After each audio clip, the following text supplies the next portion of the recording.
If you've ever been on an IVF or surrogacy journey, you know that feeling, that agonizing wait for the first HCG number. It feels like your entire future, all your hopes and dreams, are riding on this one single data point. But what if I told you that number isn't the whole story? Today we're going to dive into a real-life case that pretty much turns everything we thought we knew on its head. Right? Let's really dig into this. Because what happens when that number comes back and it looks like a total failure, but the story isn't actually over? Well, this is one of those times. So, just to make sure we're all on the same page, we're talking about the beta HCG level. It's the hormone that pregnancy tests are looking for. After an embryo transfer, you have to go through this excruciating 9-day wait for the first blood test. A high number, that's cause for celebration.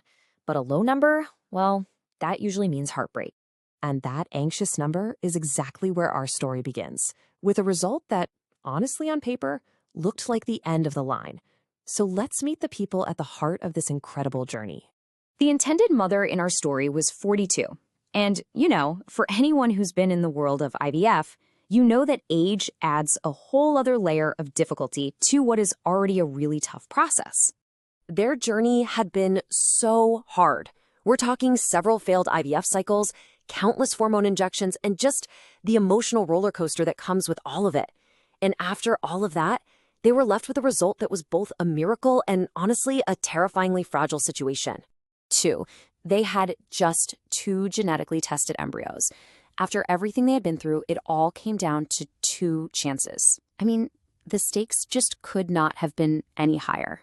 So they made a really smart strategic call to give these 2 incredibly precious embryos the absolute best possible environment to grow. They decided to move forward with the gestational surrogate. And that decision kicked off the whole next phase of their journey. Everything was planned out so meticulously, all to give their very first embryo its absolute best shot. And you know what? Things started off beautifully. They matched with a fantastic surrogate in September. By November, all the legal stuff was done. And then, on February 12th, the first embryo was transferred. Everyone's hopes were so high. 9 days later, the phone rang, and the first HCG result was in 13. Now, let's be really clear here. That is a very, very low number. I mean, it's technically positive, but it's in that gray area that almost never leads to a viable pregnancy. And 2 days later, the follow-up test confirmed their worst fears. The number had dropped to 6. The cycle had failed. It was just a crushing blow. Half of their chances were just gone. Can you just imagine that feeling? After all that work, all that hope, and now you're down to your one very last embryo. But they didn't give up. They took a breath, regrouped, ran a few more tests just to be safe, and got ready for one final attempt. On May 15th, their last embryo was transferred. This was it. Everything, absolutely everything, was riding on this one last chance. And so here we go again, the 9-day wait. The mix of anxiety, hope, and just fear. And then the clinic called with the result. 14. The number was 14. It was practically identical to the failed cycle. The feeling of dread was just overwhelming. It truly felt like history was repeating itself in the worst possible way. Everyone was bracing for the worst. But this is where the story takes a turn that nobody saw coming.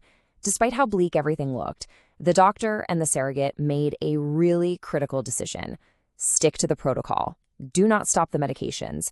Let's just wait for the next test. And then the trend started to change. 4 days later, the number didn't drop. It jumped to 65.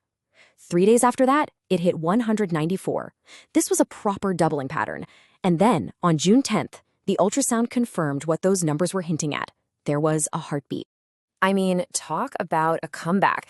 Even though the baby was measuring a little behind at first, by the very next ultrasound, it had completely caught up, showing perfect on-track growth. The pregnancy was viable. It was really happening. So that pregnancy progressed beautifully. And yes, a healthy baby was born. It's just an incredible outcome. So what can we all take away from this amazing journey? What does it teach us about low HCG and, real hope? Well, the most important lesson is this.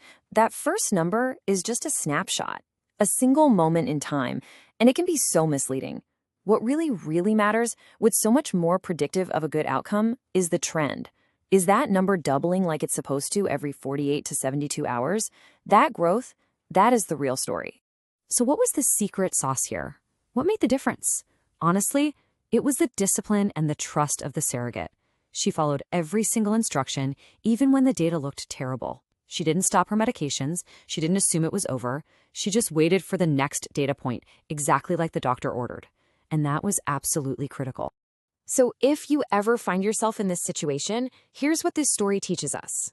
First, and this is huge, keep taking your medications exactly as prescribed. Don't change a thing. Second, try your absolute best to just wait for the follow-up test before you jump to any conclusions. And finally, please remember, a low start doesn't always mean it's the end. Because at the end of the day, this journey is the ultimate proof that one little number doesn't define the outcome.